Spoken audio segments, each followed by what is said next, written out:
السلام علیکم dear viewers, آج ایک نہایت اہم اور خوبصورت موضوع پر ہم گفتگو کریں گے۔ وہ ہے بیوی کو خوش رکھنے کا سنت طریقہ۔ اسلام صرف عبادات کا دین نہیں بلکہ زندگی گزارنے کا مکمل ضابطۂ حیات ہے۔ جس طرح اسلام نے نماز، روزہ اور زکوٰۃ کی تعلیم دی ہے، اسی طرح شوہر اور بیوی کے درمیان محبت، احترام اور حسن سلوک کی بھی تعلیم دی گئی ہے۔ افسوس کے ساتھ کہنا پڑتا ہے کہ آج بہت سے گھروں میں محبت کی کمی، غلط فہمیوں اور ناچاکیوں کی وجہ سے سکون ختم ہوتا جا رہا ہے، جبکہ رسول اللہ صلی اللہ علیہ وآلہ وسلم کی زندگی ہمارے لیے بہترین نمونہ ہے۔ آپ علیہ الصلاۃ والسلام نے فرمایا، تم میں سب سے بہتر وہ ہے جو اپنے گھر والوں کے لیے بہتر ہو، اور میں اپنے گھر والوں کے لیے تم سب سے بہتر ہوں۔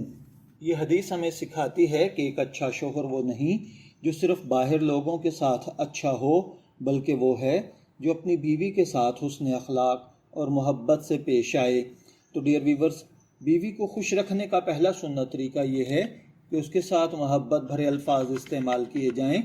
آپ علیہ الصلاۃ والسلام حضرت عائشہ رضی اللہ تعالیٰ عنہ کو محبت سے مختلف ناموں سے پکارتے تھے۔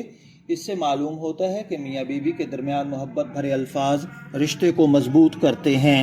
دوسرا سنت طریقہ مسکرانا ہے۔ ایک مسکراہٹ دلوں کو قریب کر دیتی ہے۔ جب شوہر گھر آئے تو غصے اور سختی کی بجائے مسکراتے ہوئے اپنی بیوی سے ملے۔ یہ عمل محبت بڑھاتا ہے اور گھر کے ماحول کو خوشگوار بنا دیتا ہے۔ تیسرا طریقہ بیوی کی بات کو توجہ سے سننا ہے۔ آپ علیہ الصلاۃ والسلام اپنی ازواج کی باتوں کو توجہ سے سنتے تھے۔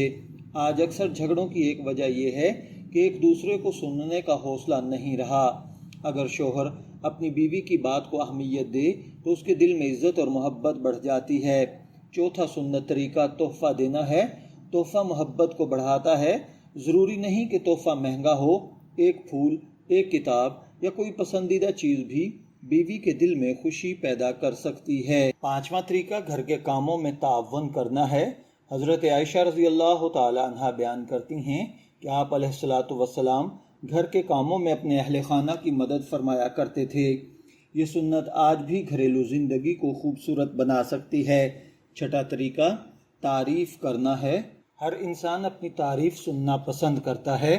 اگر بیوی کوئی اچھا کام کرے تو اس کی تعریف کریں، اس سے اس کا حوصلہ بڑھے گا اور محبت میں اضافہ ہوگا۔ ساتواں طریقہ غصے پر قابو رکھنا ہے۔ آپ علیہ الصلاۃ والسلام نے ہمیشہ حلم اور برداشت کا مظاہرہ فرمایا۔ شوہر کو چاہیے کہ معمولی باتوں پر غصہ نہ کرے بلکہ حکمت اور صبر سے معاملات کو حل کرے۔ آٹھواں طریقہ بیوی کے حقوق ادا کرنا ہے۔ اسلام نے عورت کو عزت دی ہے۔ اس کے کھانے، لباس، رہائش اور عزت نفس کا خیال رکھنا شوہر کی ذمہ داری ہے۔ نوواں طریقہ دعا کرنا ہے۔ اپنی بیوی کے لیے خیر، برکت اور خوشیوں کی دعا کریں۔ دعا محبت کو مضبوط بناتی ہے اور اللہ تعالیٰ کی رحمت کو متوجہ کرتی ہے۔ 10واں طریقہ ایک دوسرے کو وقت دینا ہے۔ آج مصروفیات کی وجہ سے بہت سے شوہر اپنے لائف پارٹنر کو وقت نہیں دے پاتے، جبکہ چند لمحے محبت بھرے انداز میں ساتھ گزارنا بھی رشتے میں خوشی پیدا کر دیتا ہے۔ ڈیئر ویورز، یاد رکھیے، کامیاب شادی دولت یا خوبصورتی سے نہیں بلکہ محبت، احترام، صبر اور سنت نبوی صلی اللہ علیہ وآلہ وسلم پر عمل کرنے سے حاصل ہوتی ہے۔ اگر ہر شوہر آپ علیہ الصلاۃ والسلام کی تعلیمات کے مطابق اپنی بیوی کے ساتھ حسن سلوک اختیار کرے تو گھر جنت کا نمونہ بن سکتا ہے۔ اللہ تعالیٰ ہمیں اپنی میرٹل لائف کو سنت نبوی کے مطابق گزارنے کی توفیق عطا فرمائے، آمین یا رب العالمین۔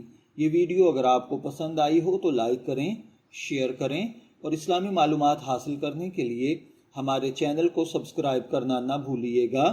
شبیر احمد کو اجازت دیجیے، پھر ملاقات ہوگی کسی نئے ٹاپک کے ساتھ۔ تب تک کے لیے اللہ حافظ۔